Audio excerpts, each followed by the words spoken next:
Hello and welcome to GrunfWorks NavalAction. We are playing Endymion with carronades, and today we will be fighting the Agamemnon.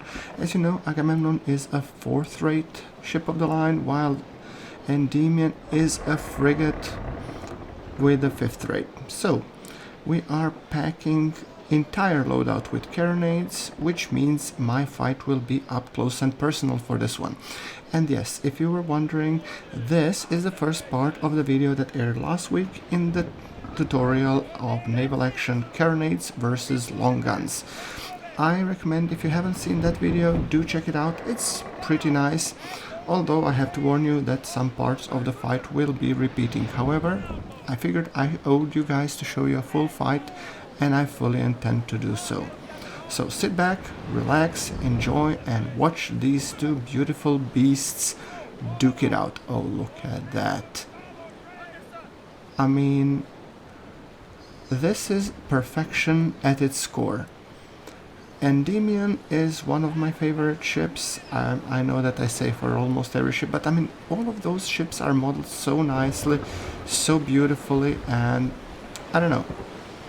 I just cannot help myself but enjoy as I sail these tall sailing ships and duke it out with probably targets that are much more powerful than me. Sometimes it's different strategies, so in today's video I will be showing how to fight a ship that's more powerful than your own.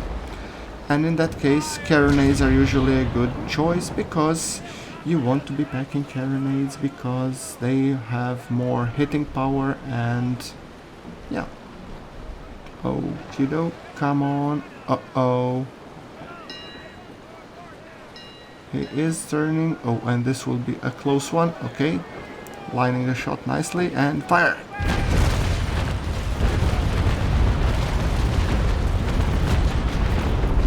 Ouch. Okay, that was a little bit too close and personal for my taste, but I think yeah, we got some little bit of damage, but he got almost equally, which is impressive given the fact that I'm packing carronades and he is a higher tier ship. So overall, with this pass I'm happy, but I should make a mental note. Oh, look at that. This is the screenshot for the episode, isn't it? Look at her, how beautiful she looks. Oof, gives me the chills. Alright, so the order du jour is hard to starboard, and hopefully I will manage to keep in her at her stern side, and hopefully out of the arc of fire of her dual deck cannons. So yeah, I do have to be very careful, because when we'll be going towards her we will be tacking a little bit into the wind, and that means that it could happen that I'm going to start going really slow, but we'll try and keep the speed on a sort of, you know, acceptable level. I'm thinking if I manage to pull 6 to 7 knots, I'm okay. Here we go. Usually this is a slower part of the approach. However, the good thing is that she is in irons and she cannot turn, Mr. Baldwin Lind, and I'm coming from her stern, and I'm thinking of pulling off a stern rake, perhaps even. So your plans are gonna go up in smoke, Chief. 3, 2, 1, fire!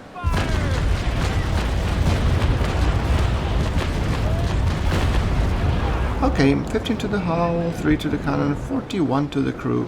Look at that. Yes, these stern rakes can be really devastating, especially when you pull them off correctly. I mean, some of my initial shots from my bow missed, but overall I'm pretty happy with the result. Okay, now we do the stern fire of the stern chaser carronades. And then we go hard to larboard, and hopefully, nope, I won't go hard to larboard because she's turning hard to starboard. Okay, that means that we should probably do a little bit more jousting. So as you can see, I'm trying my damnedest to get out of her arc of fire and position myself at a shallow angle, so when she eventually fires off her cannons, I'll be long gone and, you know, drinking margaritas off the coast of Puerto Rico. Yeah. Baldwin Lynn. By the way, I mean, doesn't a fourth rate feel a little bit too cumbersome for a pirate captain? I don't know. Historically, as far as I know, not many pirate captains were sailing a fourth rate. I mean, I do recall maybe one or two that they were mentioned of sailing like a beautiful, capable, you know, beastie ships, but those were mostly reserved for, you know, naval powers like Britain and Spain and maybe sometimes France, and, you know, so I guess all in all, a pirate sailing fourth rate, that would be pretty uncommon, because first of all, they required a lot of crew, second, they weren't too nimble, and the only case where you would want to sail a ship of the line is if you need to, you know, maintain a blockade, sail in a fleet or a formation or something. And pirates were usually more like, you know, jump tactics, you know, partisan style of combat and this kind of style. So not really suited for the line battles that the ships of the line were renowned and famous for. So. Okay, firing off bow chasers and getting ready to exchange broadsides. She will be healing a little bit, which puts me at a good position, and fire!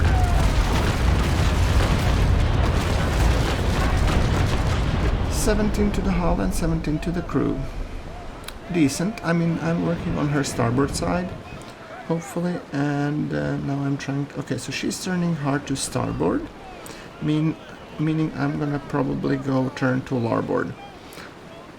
As you can tell, I'm once again reinforcing the jousting tactic, pulling away from her and trying to be as far as possible when she gets ready to fire again. In the meantime, my cannons are reloading, and as you can see, I didn't take a lot of damage, because that's also another valid tactic. If you're fighting carronades, you're going up close and personal, make sure that the ship you're fighting is healing, and that she's healing to the side away from you, because if she's healing on the side away from you, her cannons will typically overshoot you, while yours will be hitting at her, how do you say, waterline. Yes, that's the word I was looking for. So if you hit waterline and below, when she heals back, those will create leaks, and as such will bring her in a very unfavorable position. So now that I'm far away, I'm gonna turn hard to starboard and go for another jousting pass. So that's, guys, also, that's one of the two tactics that you can use to fight, you know, ships of the higher tier. You either joust them or you outmaneuver them completely. And by outmaneuver mean that you can maybe stern camp, basically get on her stern and then just weave behind her while you're pounding her with hot lead. I mean, the name of the game is always the same. Hit them hard and don't let them hit back. It's just how you execute on that strategy that matters. So, in this case, in my case, I have opted for the jousting tactic because I thought it worked pretty well, so you don't need to fix what's not broken. And with my bow carronades, I cannot shoot for shit. Sorry. Alright, so... And as you can see, she's turning to face me with her cannons. I'm gonna actually try and mess her up by actually trying to pull off a stern rake if I manage, but that's slowing me down considerably. So I'm not sure if I want to do that. And also I've turned this side to stop healing because I was healing quite badly, and that would create a lot of leaks if he managed to hit me. Now at this range, it's almost useless to do anything, but I'm gonna try and hold her nonetheless, see if I manage to get some shots in. I don't have my hopes high. Well, 12 to the hull, and I managed to damage her rudder. Not really that bad. I was expecting way worse given the range, because carronades at this range, as you can tell, they really don't do much.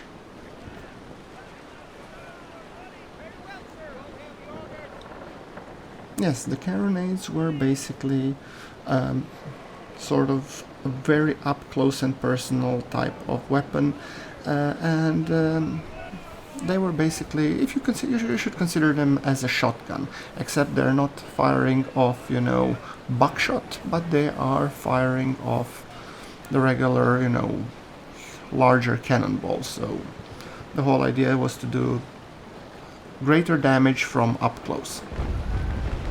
And as you can see, she's now firing, but basically she's just wasting her ammunition. So now that she fired, now I'm gonna be tacking into the wind, because I don't want to go broadside to broadside with her. I want to force the engagement on my own terms. And I'm actually going into the wind deliberately. I had good enough speed when turning into the wind, so hopefully I will not go into reverse. And as you can tell, I've already passed the critical point, and there we go. So look at that, what created. Now we're gonna pass her again, but this time she will be healing because of the wind. So as I said, that's the whole point. So now we want to pass up close and personal as we can. So I'm trying very hard to turn towards her, and there we go. Make him even believe that I'm gonna intercept him. Now she might be passing me a little bit too close. Okay, he's now trying to turn, if I'm reading him correctly. And he's no longer healing, so maybe I'd rather opt for a stern rake rather than a broadside. No, I'll take it broadside if I can. 14 to the hull, 1 to the module, and look at that. His rudder is completely shot up, and his starboard side is halfway down, with the structure already taking some sort of a beating. That's good. And look, if you consider my starboard armor damage, I basically took very little since that initial brush with him. So like I said, hit him and don't let him hit back. That's the plan. So now I'm also considering at what side I shall turn, because the wind is clearly in my favor for now. I mean, now he has the wind gauge. It's his problem that he doesn't know how to use it properly.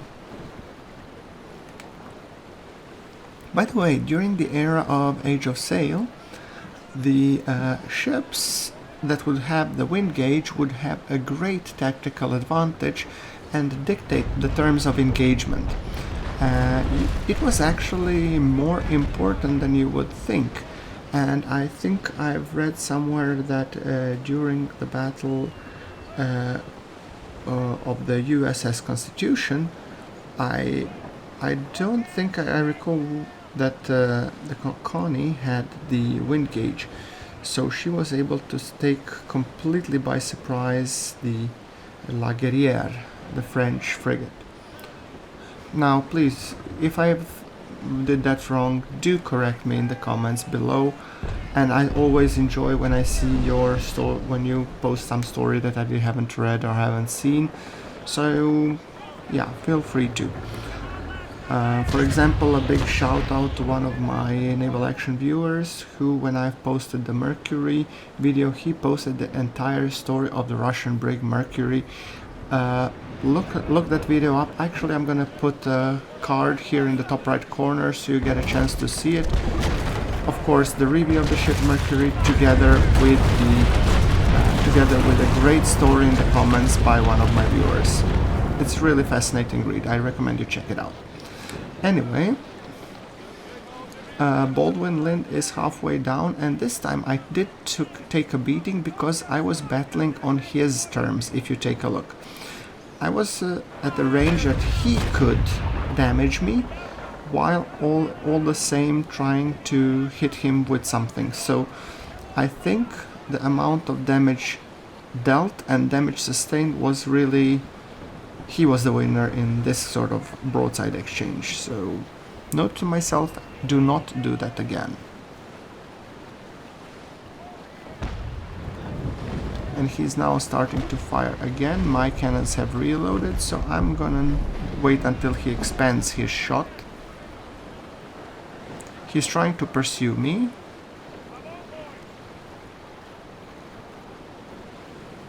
And as you can see, I'm once again trying to force the engagement in a way where he would be going against the wind and also healing.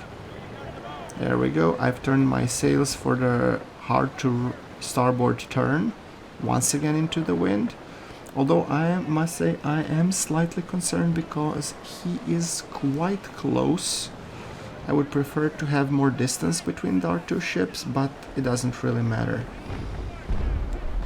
I still am going to turn hard to starboard, and I'm still gonna force this engagement on my own terms. There we go. I do expect her to start healing. There we go, picking up speed, beautiful. Yeah, and he, as you can see, he is now turning to larboard because he's trying to get some range between me and him. And that's kind of forcing the battle on his terms. And as you can tell, I'm trying not to buy that joke. I'm actually going as far as possible. And I think I'm gonna go for the stern rake this time because he did manage to mess me up once. Nah, I'll just do a regular broadside.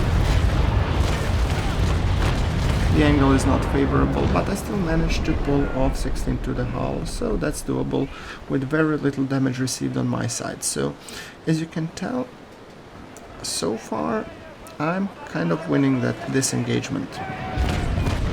And if you've noticed with my bow and stern chasers, I'm trying to hit the sails because I have large caliber carronades, and if I just manage to hit the mast and maybe dismast her, that would be a huge tactical win for me, and it would render her inoperable. So I could, in theory, you know, hammer her however I like. I could have my way with her, whichever.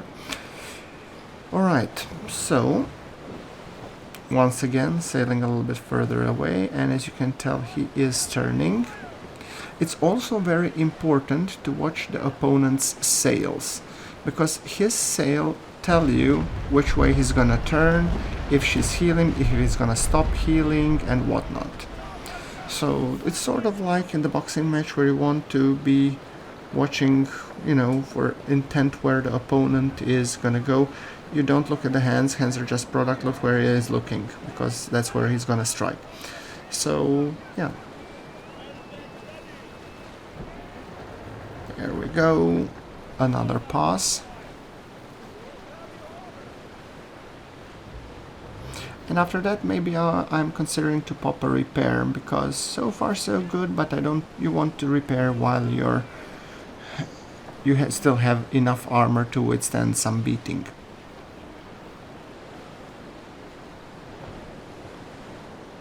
So now he is tacking into the wind, although ever so slightly.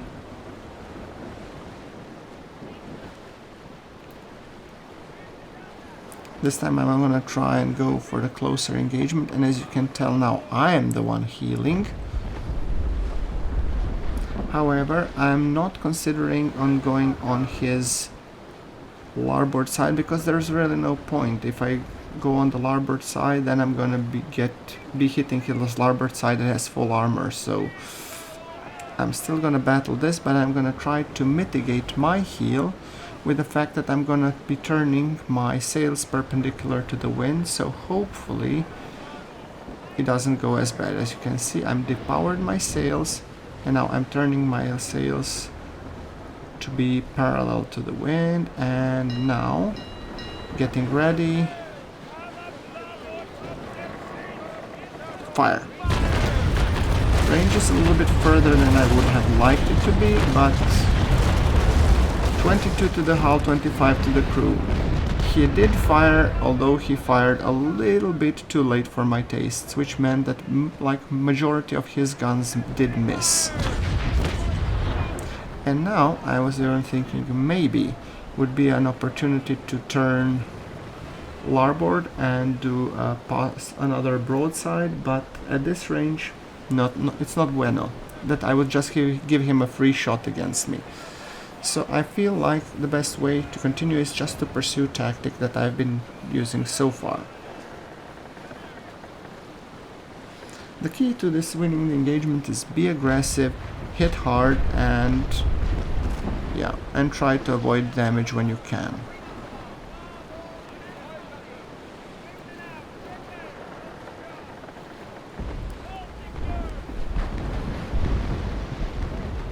Okay, hard to starboard once again.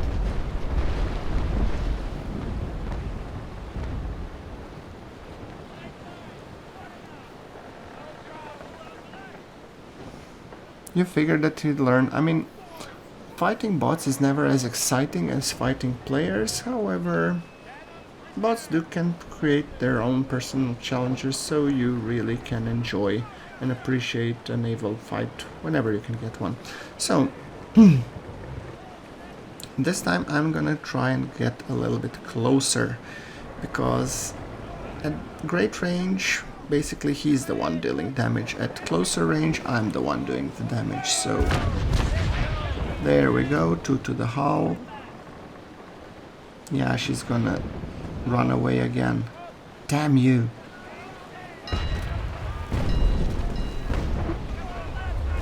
He's going battle sails, he's starting to fire. And I'm turning my guns and firing away. Very few hits, hardly my proudest moment.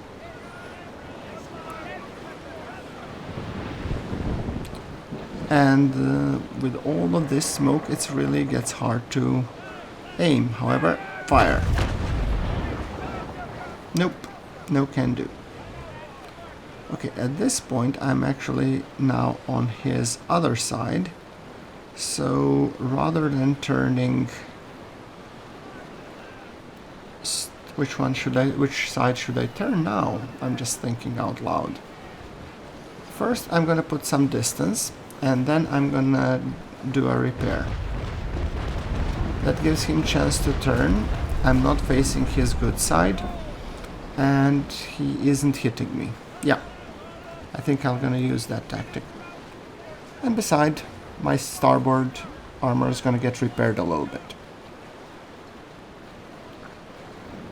You can tell that I also disabled the gun crews to be able to have a maximum amount of sailors that would be doing repairs. Or actually, not the full maximum, but a good chunk of it. I still need to be manning the sails, obviously. Well, looking in hindsight, maybe I could have even disabled the sails to get more repair crews doing the repair work. You know, given that I'm recording everything of like this is in post-commentary, sometimes it gets really hard to think, okay, what was I thinking when I was recording this? Because between today's day when I'm actually recording the audio for it and the actual fight, it has been like, I think 2 weeks even. So maybe even 3. So it gets kind of hard if you're trying to get into my head before. It's a pretty big mishmash there. Alright, so now I've disabled the sails, and let's see until when will my crews be repairing the ship. The moment they're done, I'm actually pulling a U-turn, and after that trying to duke it out and win this engagement.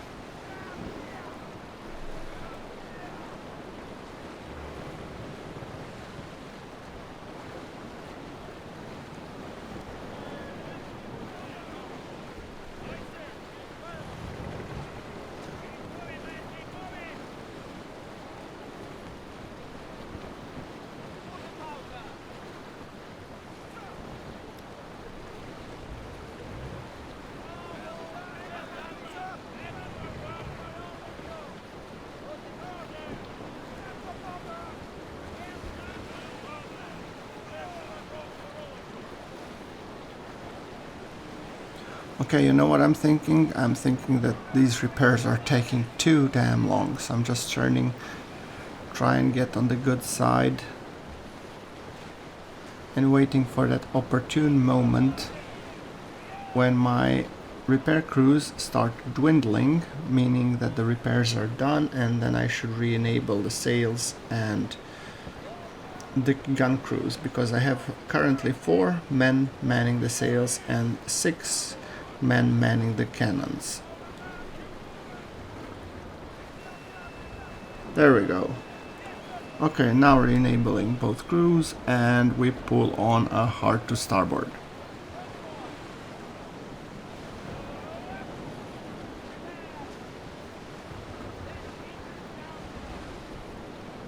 Actually, I'm just trying to get ahead of her a little bit.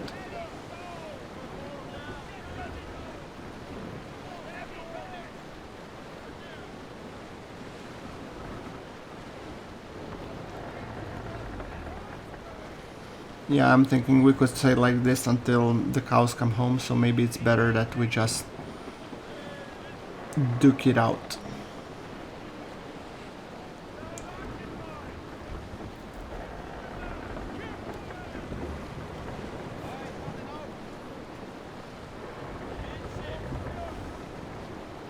Alright, getting ready for another broadside exchange. This time my starboard side is repaired, more or less. And remember, I don't want to be hitting his larboard side, because that would be an utter waste of effort up until now, so I do want to hit his starboard side.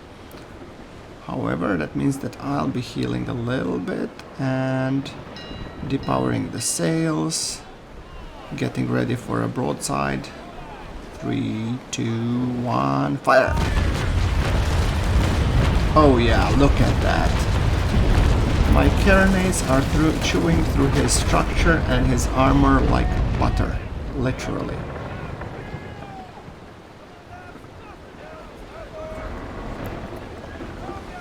Alright, so that looks beautiful. I think that she's damaged enough that she should be taking in a little bit water, or at least I'm hoping that she would be.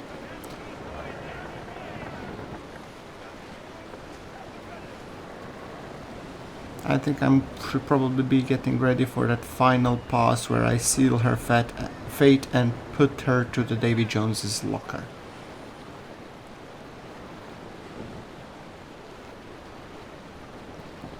Yeah, basically I cannot wait, so let's turn.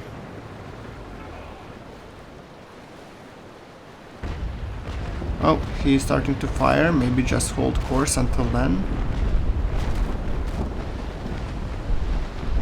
Nah. Just turn hard into the wind and then we will be taking her on. I feel confident. I have lots of armor and structure. He is almost dead, meaning that final broadside and he's a goner. I think I can tell that she's already sitting a little bit lower in the water, which means that she is taking water, just not yet enough. A couple more carronade balls will definitely fix that.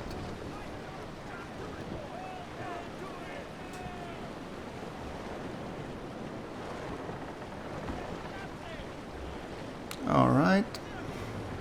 There we go, we're going in for the kill.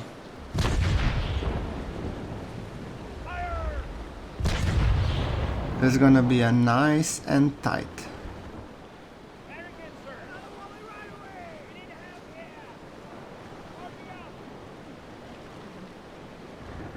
There we go. Nice and tight. Any last words, Mr. Baldwin Lind? Aligning the sails with the wind so that we don't heel a lot. Look, he has positioned himself nicely. I'm on battle sails. Perfect. Oh, I'm gonna so much enjoy this broadside. Now I just have to be really careful. Okay, not coming too close, getting ready to fire. He's firing at me, and fire! What?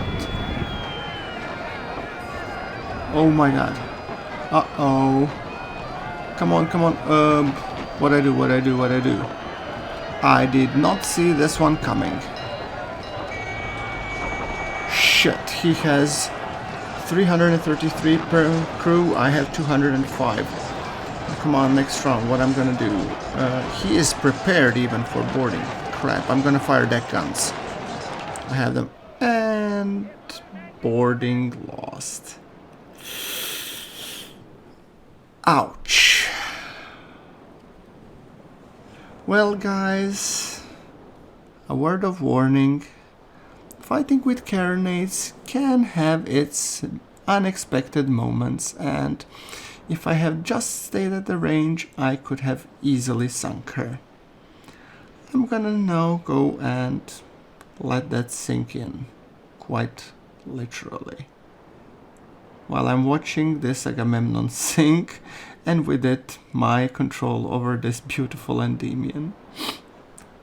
Oh well, all fair in love and games.